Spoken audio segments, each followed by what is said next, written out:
ဟုတ်ကဲ့မင်္ဂလာပေါင်းနဲ့ပြည့်စုံကြပါစေရှင်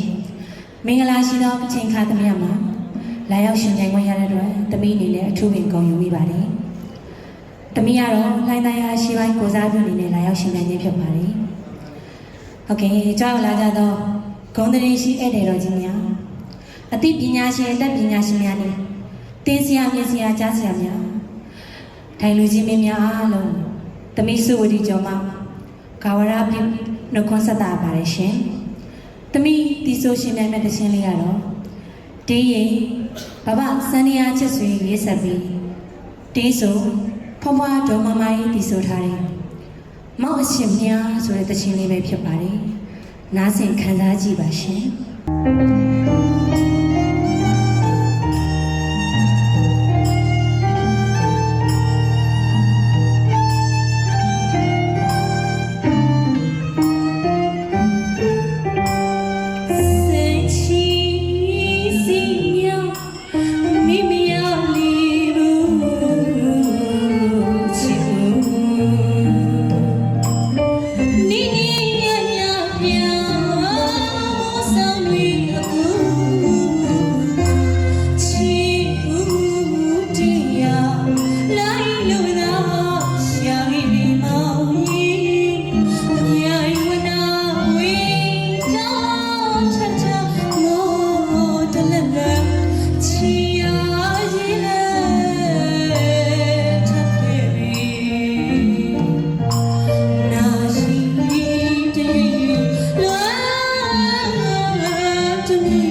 Shit.